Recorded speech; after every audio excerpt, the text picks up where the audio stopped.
তো বিষয়গুলো গুরুত্ব সহকারে যখন পড়বেন তখন নামাজ নামাজের মতো হবে। অন্যথায় আপনাদের কি মনে হবে জানেন, যে এশার নামাজটা কোনো মতে পড়ি, এশার নামাজের পরেই তো অমুক বক্তা বসবে, তাড়াতাড়ি ওনার ওয়াজটা শুনতে হবে, তাড়াতাড়ি কোনো মতে নামাজটা শেষ করি। কি ঘোরার ডিম নামাজ পড়লেন আপনি? হ্যাঁ, এটা আমি আমারই বুঝাইলাম। আমার ওয়াজ শোনার জন্য যদি আপনি দ্রুত নামাজ পড়তে, তাড়াতাড়ি সামনে গিয়ে বসতে হবে, মানে এই নামাজ পড়তে গেছি আপনারে। নামাজের ভিতরে 6 ফরজ। 1 নাম্বার আল্লাহু আকবার বলা, তাকবীর তাহরিমা বলা। সূরা মুদ্দাসসির আয়াত নাম্বার 3, ওয়া রাব্বাকা ফাকাব্বির। আপনি আপনার রবের বরত্ব বর্ণনা করেন। তিরমিজি শরীফের 3 নাম্বার হাদিস, ক্বালা রাসূলুল্লাহ সাল্লাল্লাহু আলাইহি ওয়াসাল্লাম তাহরিমুহা আত-তাকবীর। দেখেন আমার দিকে, আল্লাহু আকবারের মাধ্যমে নামাজের বাহিরের হালাল কাজগুলাও হারাম হয়ে যায়। আবার বলছি, আল্লাহু আকবারের মাধ্যমে নামাজের বাহিরের হালাল কাজগুলাও হারাম হয়ে যায়। বলেন কি বলছি? আল্লাহু আকবারের মাধ্যমে নামাজের বাহিরে হালাল কাজগুলাও কি হয়ে যায়? হারাম। তো আল্লাহু আকবার বলার পরে আপনি একটু কিছু হারাম হয়, আপনি আপনার সব হিসাব নিকাশ নামাজে শুরু করেন কিভাবে? তাহলে আল্লাহু আকবার তাকবীরে তাহরিমা, এর মানে তাকবীর মনে রাখবেন, তাকবীরে তাহরিমার অর্থ হলো নামাজের বাহিরে যা করা হালাল, এই তাকবীরের মাধ্যমে সব হারাম হয়ে গেছে। আল্লাহু আকবার শুরু করলেন। তাহলে হুজুর এই নামাজের বাহিরের হালালগুলা কখন হালাল হবে? নবীজি বলেন, ওয়া তাহলিলুহা আত-তাসলিম, সালামের মাধ্যমে ওই হালালগুলা আবার হালাল হয়ে যায়। সালামের মাধ্যমে হালালগুলা কি হয়? হালাল হয়। তাহলে 1 নাম্বার আল্লাহু আকবার বলে নামাজ শুরু করা। 2 নাম্বার বলেন কি করা? দাঁড়িয়ে নামাজ পড়া। বলেন 2 নাম্বার কি করা? দাঁড়িয়ে নামাজ পড়া। দাঁড়িয়ে নামাজ পড়ার দলিল কোথায় আছে? আগে কোরআনে আছে কিনা দেখি। সূরা বাকারার 238 নাম্বার আয়াত, আল্লাহ বলেন, হাফিজু আলাস সালাওয়াতি ওয়াস সালাতিল উসতা। তোমরা 5 ওয়াক্ত নামাজ যত্ন সহকারে পড়ো, যত্নবান হও। বিশেষ করে মধ্যম নামাজ আসরের নামাজে বেশি গুরুত্ব দাও। ওয়া কুমু লিল্লাহি কানিতিন, আল্লাহর সামনে তোমরা বিনীতভাবে দাঁড়াও। তাহলে নামাজে দাঁড়িয়ে পড়া, এই যে নামাজ দাঁড়িয়ে পড়ার দলিল সূরা বাকারার 238 নাম্বার আয়াত থেকে আমরা নিলাম যে নামাজ দাঁড়িয়ে পড়া এটা হলো নামাজের ভিতরের দ্বিতীয় ফরজ। এবার বুখারী শরীফের একটা হাদিস শুনি আমরা, 1117 নাম্বার হাদিস, মানে 1117 নাম্বার হাদিস। এই হাদিসের বর্ণনাকারী সাহাবার নাম ইমরান ইবনে হুসাইন রাদিয়াল্লাহু তাআলা। তিনি কি বলে দেখেন, عن عمران بن حسين رضي الله تعالى عنه قال كانت به بواسير। ইমরান ইবনে হুসাইন বলেন, আমার অর্শ রোগ ছিল। কি রোগ? অর্শ রোগ ছিলেন তো? ইমরান ইবনে হুসাইন বলেন, আমার অর্শ রোগ ছিল। সালতুন নবিয়্য সাল্লাল্লাহু আলাইহি ওয়াসাল্লাম আনিস সালাহ, আমি আল্লাহর নবীকে নামাজের মাসালা জিজ্ঞাসা করলাম, ইয়া রাসূলুল্লাহ, আমার অর্শ রোগ, আমি নামাজ পড়বো কিভাবে, এই মাসালা আপনার কাছে জানতে চাই। তা আপনাদের এলাকায় অর্শ রোগী থাকলে মাসালা শুনে নেন। ফাকালা রাসূলুল্লাহ সাল্লাল্লাহু আলাইহি ওয়াসাল্লাম, আল্লাহ নবী বললেন, সল্লি কাইমান, তুমি দাঁড়িয়ে নামাজ পড়ো। বলেন কিভাবে নামাজ পড়ো? তাহলে প্রথম কথা দাঁড়িয়ে নামাজ পড়া। ফাইন লাম তাস্তাতি, যদি তুমি দাঁড়িয়ে নামাজ পড়তে সক্ষম না হও, তোমার যদি কষ্ট হয়, ফাকাইদান, বসে নামাজ পড়ো। ফাইন লাম তাস্তাতি, যদি বসে নামাজ পড়তে কষ্ট হয়, ফাআলাল জামবিন, তাহলে তুমি শুয়ে শুয়ে নামাজ আদায় করো। দাঁড়িয়ে নামাজ পড়ো, যদি দাঁড়িয়ে সক্ষম না হও তাহলে বসে নামাজ পড়ো, যদি বসে সক্ষম না হও তাহলে তুমি শুয়ে শুয়ে নামাজ পড়ো। তাহলে নামাজ ছেড়ে দেওয়ার সুযোগ আছে? নামাজ ছেড়ে দেওয়ার সুযোগ আছে? নামাজ শুরু দেওয়ার, ছেড়ে দেওয়ার কোনো সুযোগ নাই। বিসমিল্লাহ।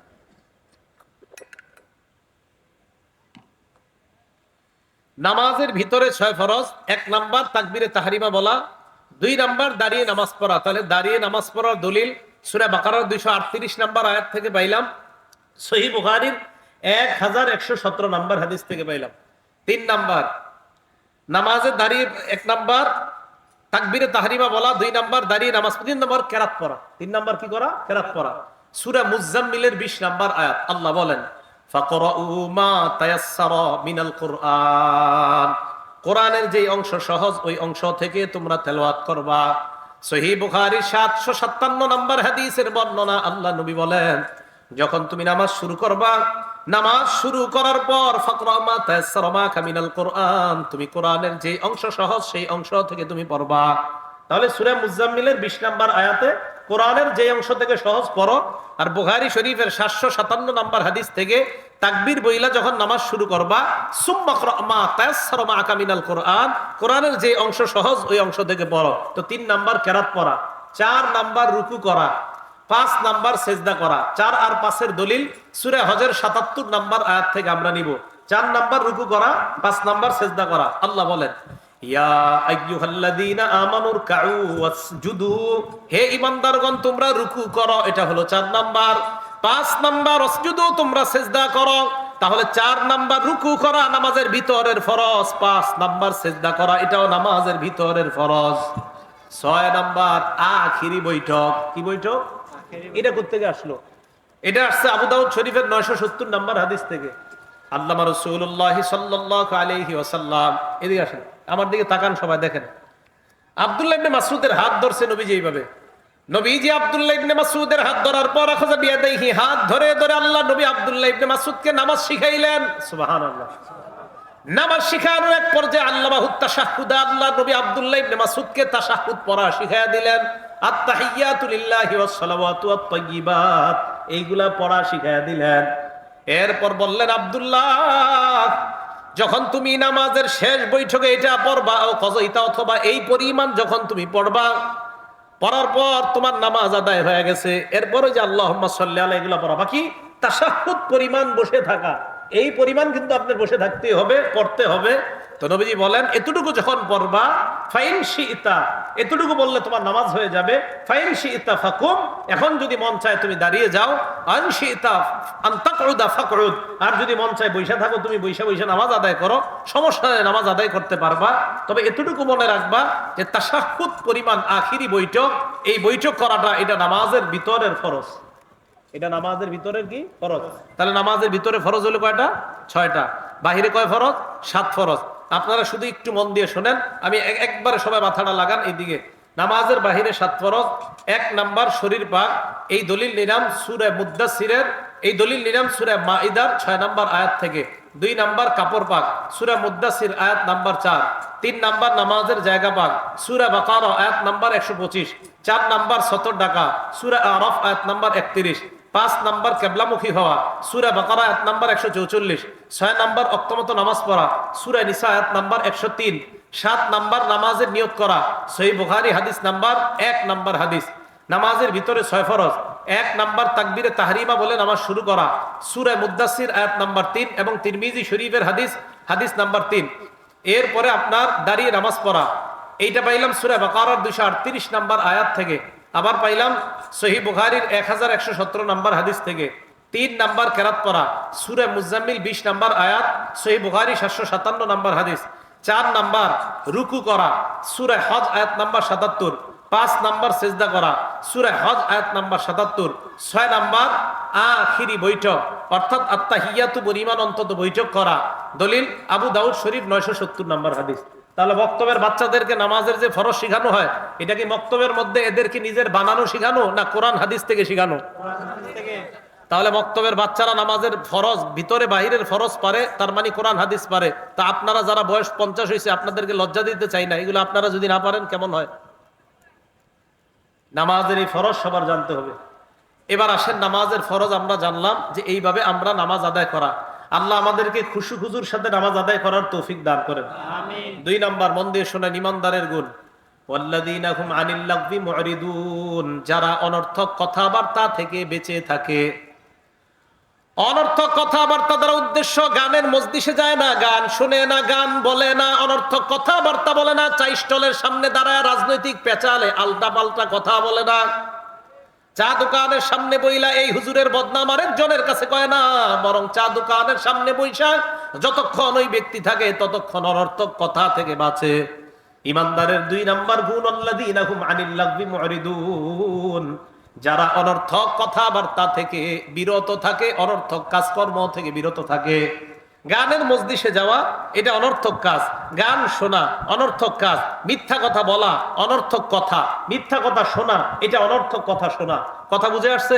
অনর্থক কথা বলা যাবে না, কথা শোনাও যাবে না। খুব মন দিয়ে শোনেন, সহিহ বুখারী এই কিতাবের মধ্যে আসছে, রাসূল আকরাম সাল্লাল্লাহু আলাইহি ওয়াসাল্লাম হাদিসের মধ্যে বলেন, 1403 নাম্বার হাদিস, ক্বালা রাসূলুল্লাহ সাল্লাল্লাহু 2465 নাম্বার হাদিস, ক্বালা রাসূলুল্লাহ সাল্লাল্লাহু আলাইহি ওয়াসাল্লাম আল্লাহ নবী বলেন, ইন্নাল্লাহা হাররামা আলাইকুম উকুকাল উম্মাহাত, আল্লাহ তোমাদের উপর মায়ের নাফরমানি করা, বাবার নাফরমানি করা আল্লাহ তোমাদের উপর হারাম করেছেন। 2 নাম্বার ওয়াদাল বানাত, কন্যা সন্তান জীবন্ত মাটির নিচে দাফন করা এটা আল্লাহ হারাম করেছেন। 3 নাম্বার ওমান আওয়াহাত, কেউ আপনার কাছে কোনো জিনিস পায়, এই পাওনাটা আপনি দিতে চান না, এটা আল্লাহ আপনার উপর হারাম করেছেন। কেউ একটা জিনিস পায়, আপনি দিতে চান না, আটকায় রাখেন, এটা আল্লাহ আপনার উপর হারাম করেছেন। ওয়াহাত, আরেকজনের কাছ থেকে একটা জিনিস আপনি নিতে চান অন্যায়ভাবে, তাহলে অন্যায়ভাবে কারো কাছ থেকে কিছু নেওয়া, আবার অন্যের জিনিস নিজের কাছে অন্যায়ভাবে আটকায় রাখা, দুটোটাই নবীজি নিষেধ করেছেন। আল্লাহ নবী তোমাদের জন্য অনর্থক কথাবার্তা বলাটা অপছন্দ করেছেন। বেশি বেশি প্রশ্ন করা আল্লাহ নবী তোমাদের জন্য অপছন্দ করেছেন। সম্পদ অপচয় করাটা নবী তোমাদের জন্য অপছন্দ করেছেন। তাহলে অনর্থক কথাবার্তা বলা এটা নবী আমাদের জন্য অপছন্দ করেছেন। পৃথিবীর সবচেয়ে শ্রেষ্ঠ কথা, সত্য কথা আল্লাহর কথা। বলেন কার কথা? আল্লাহর কথা। সবচেয়ে শ্রেষ্ঠ কথা সত্য কথা। খুব মন দিয়ে শুনেন, যেই ওয়াজ মাহফিলের মধ্যে স্টেজে বৈশা কেউ মিথ্যা কথা বলে আর আপনারা মিথ্যা কথা শোনেন, এই মজলিস ত্যাগ করতে নবীজি নিষেধ করেন। নবীজি সাল্লাল্লাহু আলাইহি সাল্লাম এই মজলিস ত্যাগের আদেশ করেছেন। আর এই জাতীয় মজলিস অনর্থক মজলিসের অন্তর্ভুক্ত। কোন মজলিসে ইচ্ছাকৃতভাবে এই চেয়ারে বৈশা যদি কেউ মিথ্যা কথা বলে আর যদি কেউ মিথ্যা কথা শোনে, মানুষকে আটকায় রাখে উল্টা পাল্টা কথা বইলা, এটাও অনর্থক কথাবার্তা আর মজলিসের অন্তর্ভুক্ত। আপনারা ঠিক বললেও ঠিক, না বললেও ঠিক। এটা কিসের অন্তর্ভুক্ত? অনর্থক কথাবার্তা। হ্যাঁ, মন দিয়ে শোনেন।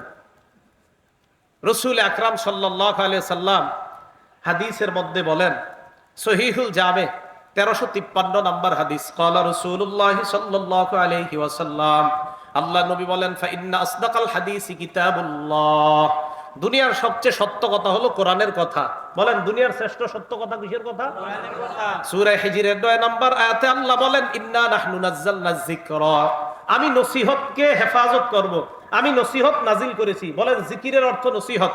আমি নসিহত নাজিল করেছি, ওয়া ইন্না লাহু লাহাফিজুন, এই নসিহতকে আমি সংরক্ষণ করব। বলেন তো জিকিরের অর্থ কি করলাম? নসিহত। আমি নসিহত নাজিল করলাম, এই নসিহতকে আমি সংরক্ষণ করব। মনে রাখবেন এই নসিহত দ্বারা উদ্দেশ্য কোরআন সুন্নাহ। ইন্না নাহনু নাযালনা যিকরা, এই যিকরুন মানে হলো নসিহত। এই নসিহত মানে হলো শাব্দিকভাবে কোরআনের যা আছে সব নাজিল করলাম, আর নসিহতের ব্যাখ্যা হলো সুন্নাহ হাদিস। তার মানে আমি আল্লাহ কোরআন এবং সুন্নাহ উভয়টা হেফাজত করার, সংরক্ষণ করার দায়িত্ব নিয়ে নিস। কিয়ামত পর্যন্ত কোরআন সুন্নাহ বাকি থাকবে। এই চেয়ারে বসার পর কোরআন সুন্নাহই বলতে হবে, অন্য কিছু বলা যাবে না। এটাই ওয়াজ, এটাই নসিহত। কথা মনে রাখবেন, এটাই ওয়াজ, এটাই নসিহত। এই কথা ভুইলা যান, আগের জামানাগুলো ভুইলা যান, যে একজনে আনবেন আর মিথ্যা কথা বলবে আধা ঘন্টা আর শুনবেন, এই যোগ আল্লাহর হস্তে ভুলে যান। এটা অনর্থক মজলিস, খোদার কসম অনর্থক মজলিস। এই মজলিসে বইসেন না। ওয়াল্লাযীনা হুম আনিল লাগবি মুরিদুন, অনর্থক মজলিস, কথাবার্তা মিথ্যা কথা থেকে যারা বেঁচে থাকে। এবার দেখেন কি বলে আল্লাহ, বলেন আমি নসিহত নাজিল করলাম, নসিহত আমি সংরক্ষণ করব। কোরআন সুন্নাহ সংরক্ষণ আল্লাহ করবে। সবচেয়ে শ্রেষ্ঠ কথা হলো আল্লাহর কথা। সূরা নিসা আয়াত নাম্বার 87 আল্লাহ বলেন, ওয়ামান আসদাকু মিনাল্লাহি হাদিসা, আল্লাহর কথার চাইতে সত্য কথা আর কার কথা? তাহলে এই জায়গায় বলতে হবে আল্লাহর কথা, কারণ আল্লাহর কথা সবচেয়ে সত্য কথা। 2 নাম্বার নবীর কথা সবচাইতে সত্য কথা। আর মানে মুসলমানের নসিহত হবে 2টা, কোরআন এবং সুন্নাহ।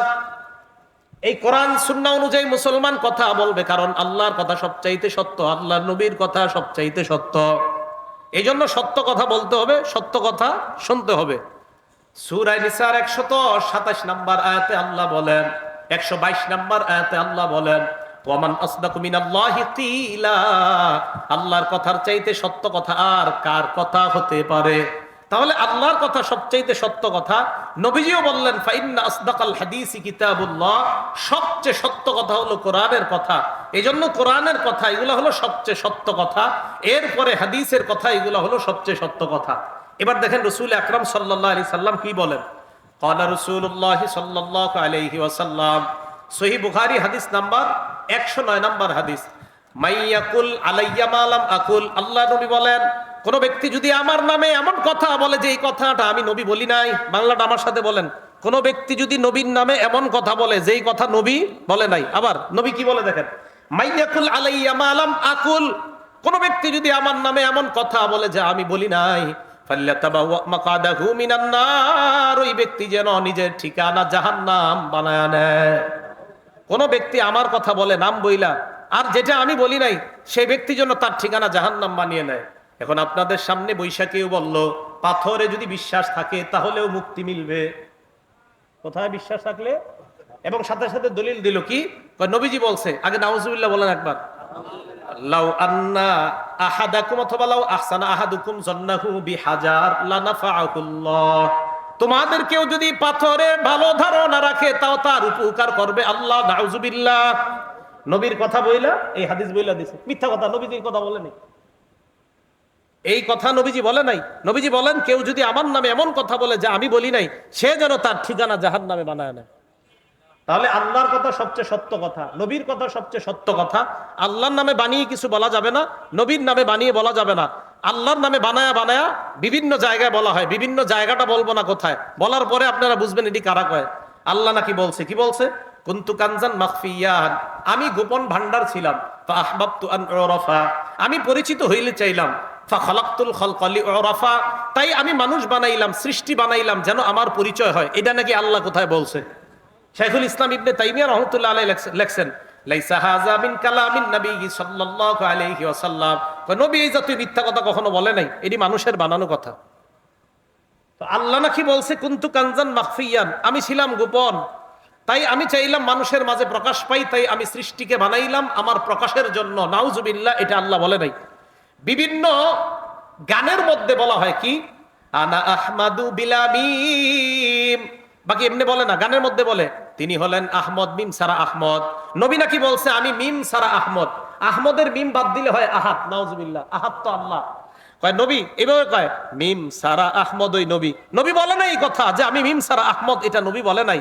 ওয়া আনাল আরব বিলা লা, ওয়া আনাল আরব, দেখেন ওয়ানাল আরব বিলা আইন, কয় আমি আইন সারা আরব, আরবের আইন বাদ দিলে অর্থ হয় রব, আহমদের মিম বাদ দিলে হয় আহাদ, আহাদ মানে আল্লাহ, রব মানিও আল্লাহ। গানের মধ্যে এই কথা বলা হয় যে মিম সারা আহমদ তিনি, আর আইন সারা রব তিনি। নাউজুবিল্লাহ।